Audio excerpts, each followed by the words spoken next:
Welcome to Uncommonly Good MTG. From my subterranean hidden headquarters, it's me, Dr. Minestrone, Ultimate Warrior Suckit. Yes, that is my given name. So today I am bringing to you another attempt at a mono-green deck. Let's go mono-green. Let's be mean and green. What do we got? I got a deck I found off of AetherHub, and then I brought it back home, played it a little bit to see how well it went, needed to make some changes. Now, that's probably where I introduced the suck, some people might say, but, I'm Dr. Suckit. That's what I bring. I bring the suck. So let's take a look at what we ended up putting together. At the low end, we've got, what is this? Tajuru Blightblade, which is a 1/1 for 1 with Death Touch. There is a more recent one that is exactly the same, that snake dude. Thing is, I like this art better, so that's why I'm going with this. And I'm not tied to creature types in any way in this particular deck at this point.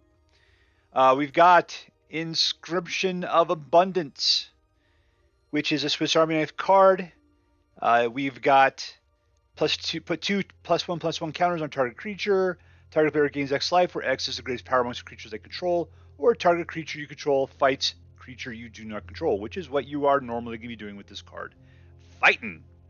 We got Master's Rebuke, which allows you to have a creature deal damage equal to its power to target creature or planeswalker that you do not control. So yeah, this is one of those I put in there because I felt like we needed to be able to take out some planeswalkers. We needed to do something against them. This deck seems like it's all just I am aggro, and I felt like we needed a little bit more control. Ranger class, just because it's such a good card. It does so many things. Gives you a wolf, gives your guys +1 when they attack, and allows you to start playing creatures from the top of your library, right? I put in the Reclusive Taxidermist. I thought this was better. The other one was the one that untaps Snowlands or something. It was some elf or whatever. This one just gives you 1 mana of any color. It's 1 mana of any color. That's a fantastic 1/2 for 2. Any color. And then also, when you have 4 or more creatures in your graveyard, it becomes a 4/4. So this lady, I guess, is a grower. So most likely you're just going to be using it for mana. She'll probably get wiped out at some point. But at some point she might surprise you and be the beef supreme that you need to finish out your game. All right, we got Werewolf Pack Leader. It's a 3/3 for 2, always fantastic. Plus, if you attack with a total power of 6 or greater, you get to draw a card, and you can make her base toughness and power into 5/3 until the end of the turn if you got 4 mana laying around. So it's always good to have a card that's capable of more than what you pay for. Speaking of that, here's Kazandu Mammoth, who's got a surplus of pointy tusks there. And, it's a 3/3, which is great. 3/3 for 3. Yeah, we can deal with that. And landfall. And if you're desperate for land, it is a land. So yeah, this thing usually be charging across for 5. It doesn't have trample, but, hopefully we can take care of that otherwise. We got Old Growth Troll, who's a 4/4 with trample. And it kind of has self-recursion because when it dies, it becomes an enchantment that goes onto one of your lands, which makes that land be able to pass out 2 mana, which is fantastic. And then you could also sacrifice that land for 1 mana and get yourself a troll out of the deal. So good. This thing is just so much more than just what it normally is there.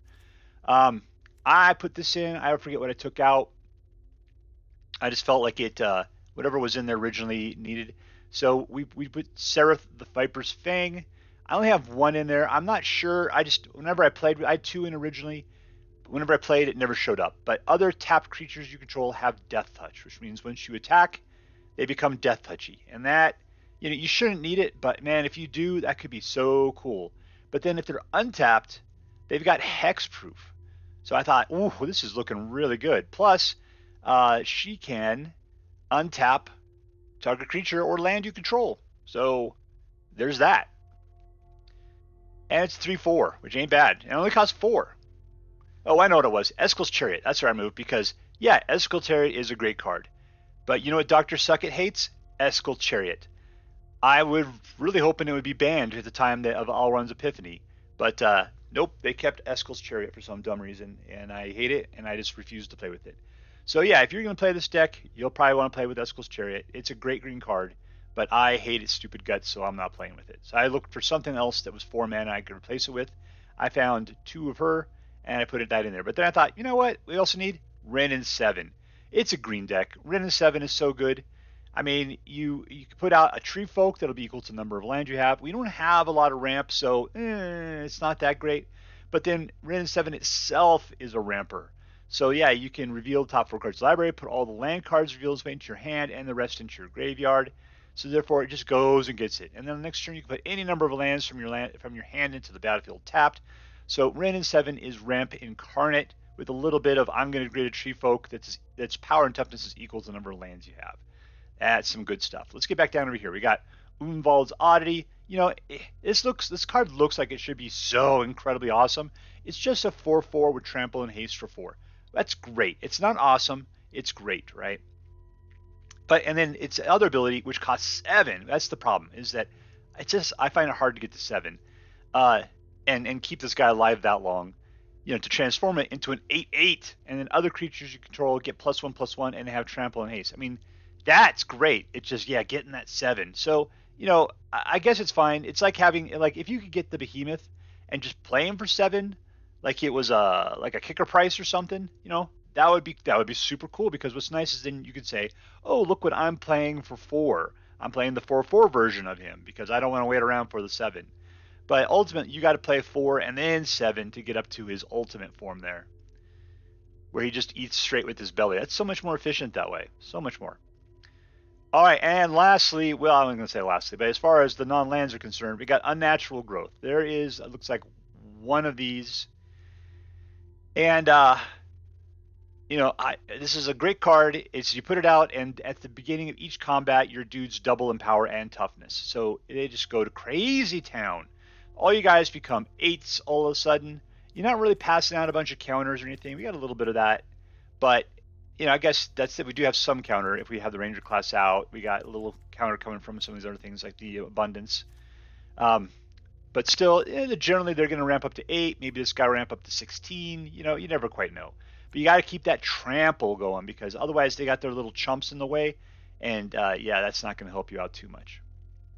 All right. What don't we have in here? We don't. Where is that? Oh, I took it out. That's what it was. It was the Blizzard Brawl, right? Blizzard Brawl, because I took it out and replaced it with Master's Rebuke, because I was having Master's Rebuke will do the same kind of thing. It doesn't give you that extra +1 and indestructible, but it does allow you to kill other creatures, and it's an instant, not a sorcery, and you could take out planeswalkers. That was something that Blizzard Brawl was killing me with, was being a sorcery. So I'm trying Master's Rebuke. I'm just like, look, this is what I kind of want. Like, this is also an instant, so it's instant ability to do damage to other creatures. So that way you're not stuck on your turn, twiddling your thumbs, waiting around to do something. We got, looks like 1-man land, Lair of the Hydra, and 23 snow-covered forests, which we don't have any purpose for snow at this point, I believe, since I pretty much removed everything that was snow-related. But whatever, I love snow lands. I think they're great. So let's keep it. We can always throw something in later on if we needed to. But this is the green deck we are going to play with today. Let's check it out.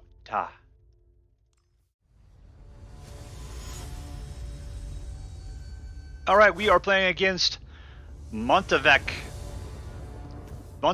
So whatever, at least I can pronounce it. That's great. We got 4 mana. We got a couple of low-end stuff rolling into an Ulvenwald. So let's party.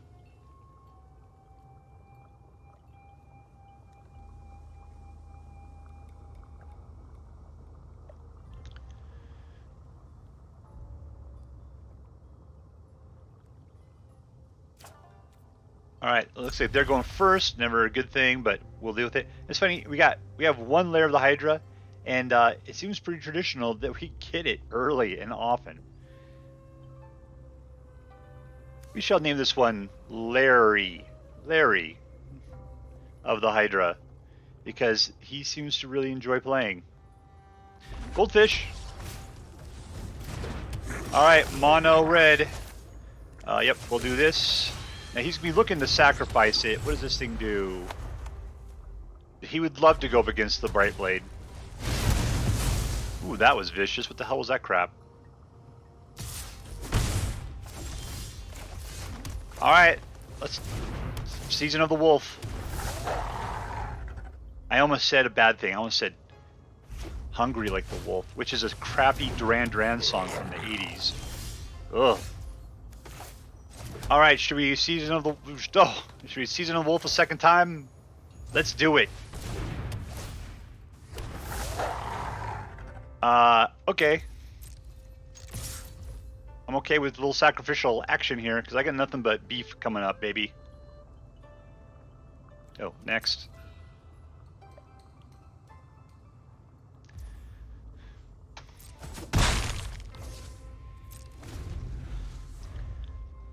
Alright, so on next round we could put out our Ulvenwald Oddity, aka the Super Moose.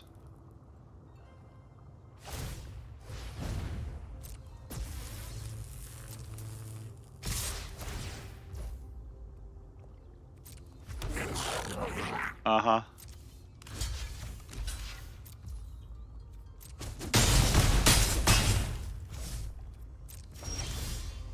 That's a lot of land. Here goes the Oddity. You know, I think I will... No tax.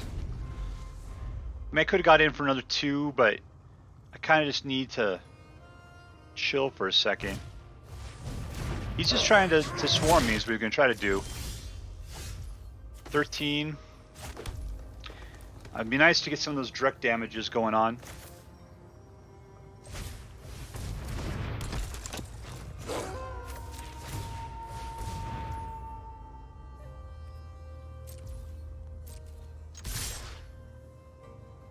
We'll keep the wolf back for a little sacrificial speed bump action, but send in the moose.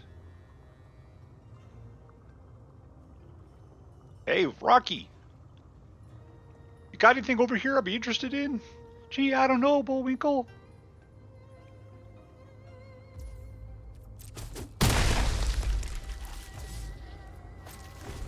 By the way, that Rocky and Bullwinkle skit I just did is old enough that I even think that cartoon was old.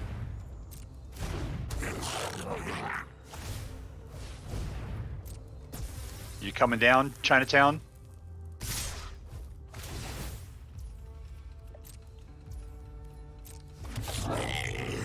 So you pass the blockers. What are we going to do here? Let's take them all out.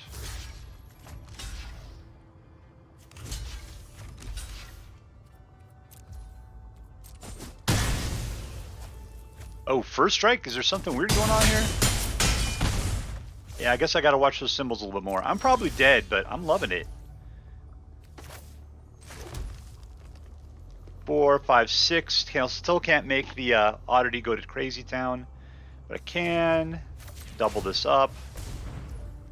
I could put out a Death Toucher. He's got me. I mean, what can I do at this point? I guess I could stay. I guess that's if we want to win. If we gotta not lose, we gotta not do anything. Yeah, that's pretty much it.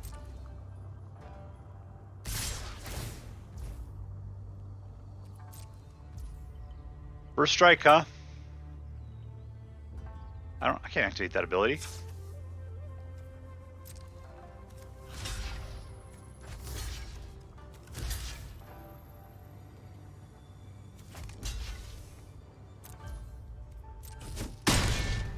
I guess I could have activated my Lair.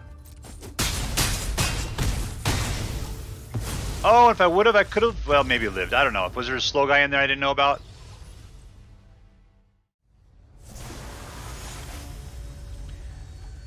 We're going up against seconnor. Be nice to know if he has some, pronunciation aids there. Alright, we got a bunch of creatures, so we got a little bit of mana ramp flowing into big beef times. And there's Larry again.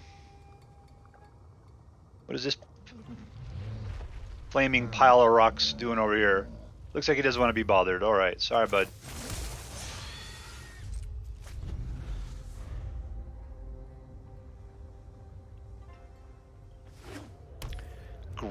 Gruul.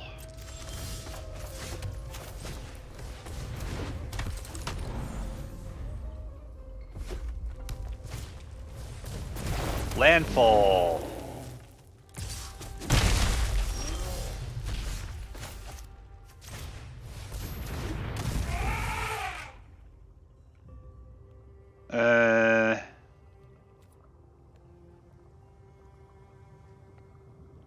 Yeah, I need to not go too slow on this. I'm trying to get up to, what is that, 5? I got 3, 4. I could put it on the next turn potentially.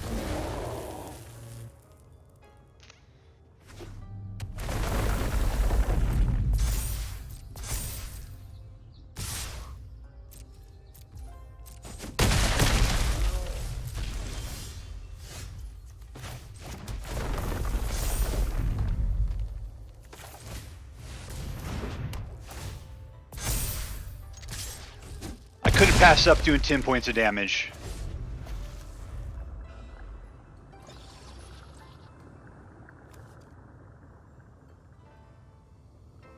Next turn we got a hasty dude. That ought to be really nice. Be nice to get another land as well. Oh yeah, we do. We got the Kazandu Mammoth. You gonna attack?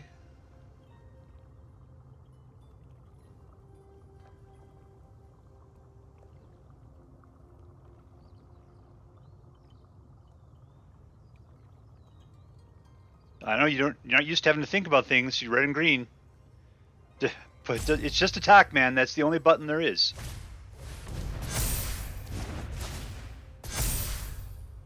I'm not blocking. Yeah, come on down.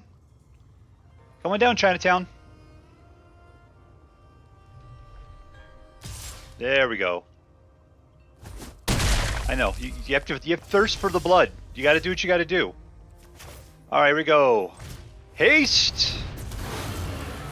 And mana. Victory! We're going up against the Sprinkilz. There we go. It's hard to pronounce it. Okay, what do we got? Ooh, Saryth the Viper's Fang and a Wrenn and Seven. Interesting. I've never seen this combination in play yet. 1 mana. 2 mana. What do we got going on here? A little Golgari action. Okay, so there's nothing we can do about it, but they'll probably start nuking our dudes directly.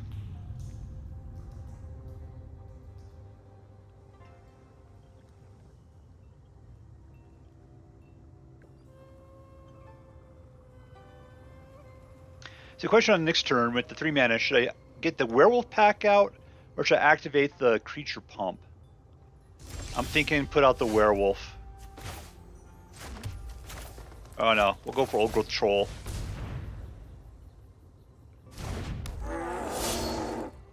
And we'll come in with the Wolf. Yeah, see on the next turn we can play Wolf.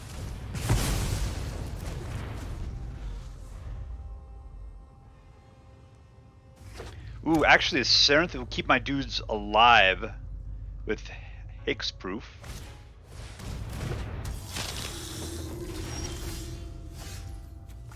Ah, there's just too many possibilities of things we can do.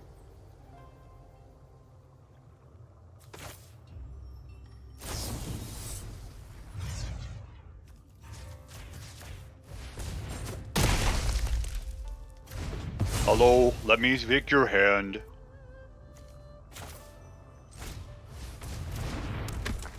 All attack.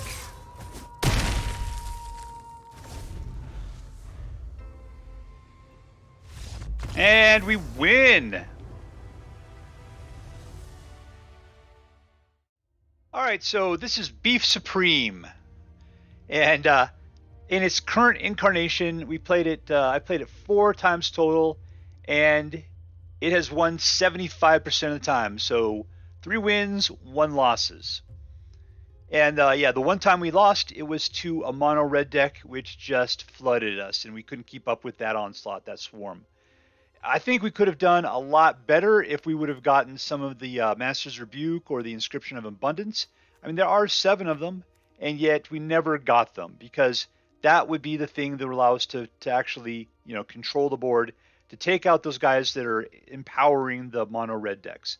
But because we're playing like 1 creature a turn, they were playing like 3 creatures a turn. Well, I couldn't keep up with the Crimson Tide, let's just say. So let's see.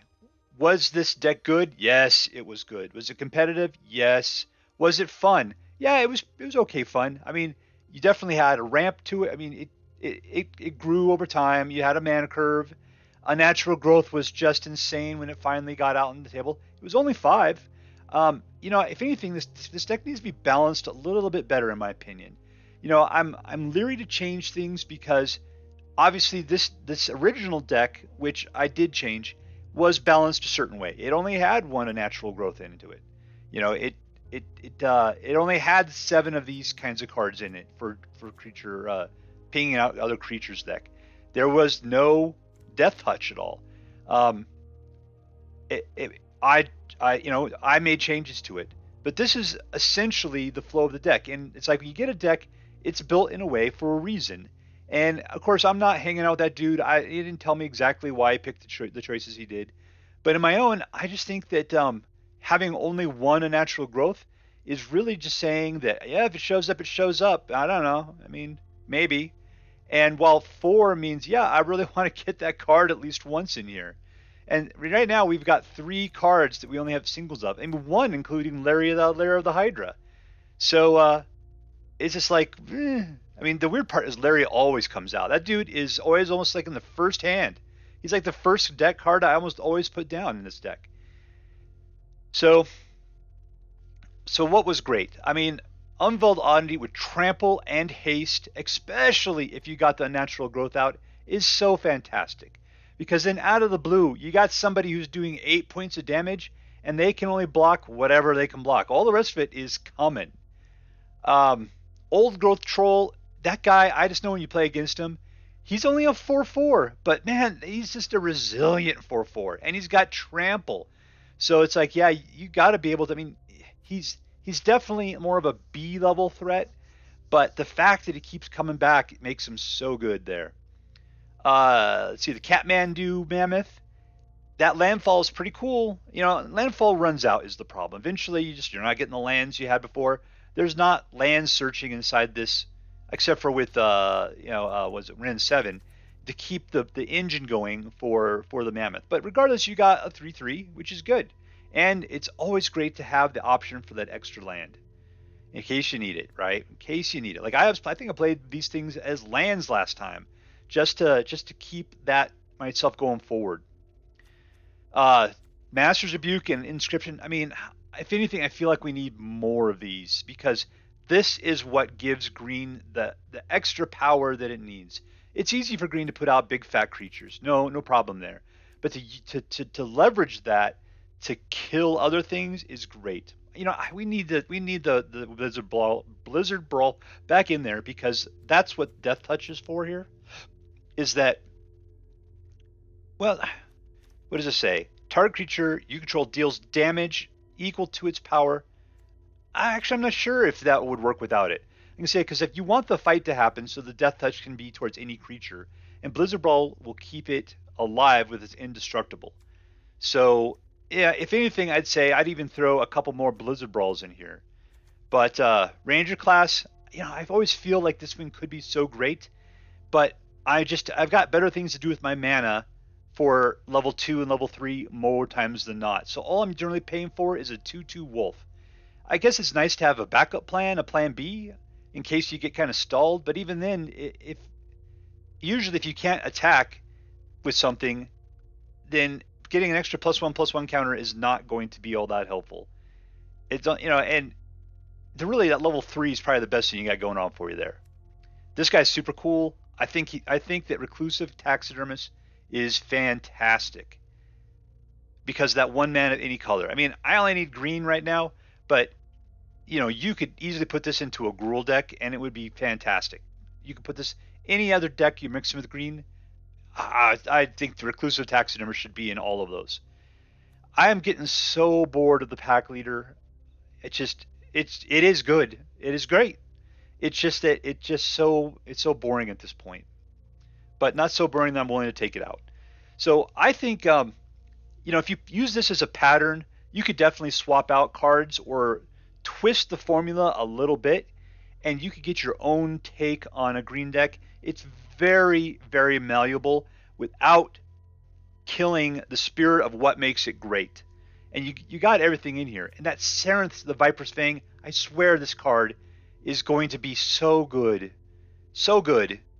I'm not willing to commit to more than one at this point, because I've just never seen it happen. I actually had it in my hand last time, but it never came out. So it's cheap. It should be fantastic. God, I would almost like to see it as an enchantment, and then not have that untapped target creature or land you control. But yeah, still, I mean, man, that is a good card. I don't even know how we've never seen this thing rolling around. So anyways, that's Beef Supreme. I hope you enjoyed it as much as I did. If I'm going to give this deck, I mean, seriously, if I needed to play green, I'd pull this out again. In fact, what I'm going to do is I'm going to mess around with the formula, and you might see Beef Supreme back in the future again with some few twists to what's going on. I think we're on a good path there.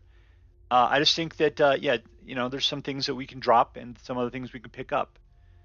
So anyways, I hope you enjoyed this deck as much as I did, and I hope that it gives you as much enjoyment as it can in the future. Well, now it's time to say goodbye to you and all your kin. I would like to thank you folks for kindly dropping in. You're all invited back tomorrow to this locality to have a heaping helping of my hospitality. You should, sit a spell and take your shoes off. Y'all come back now, you hear? I wanna take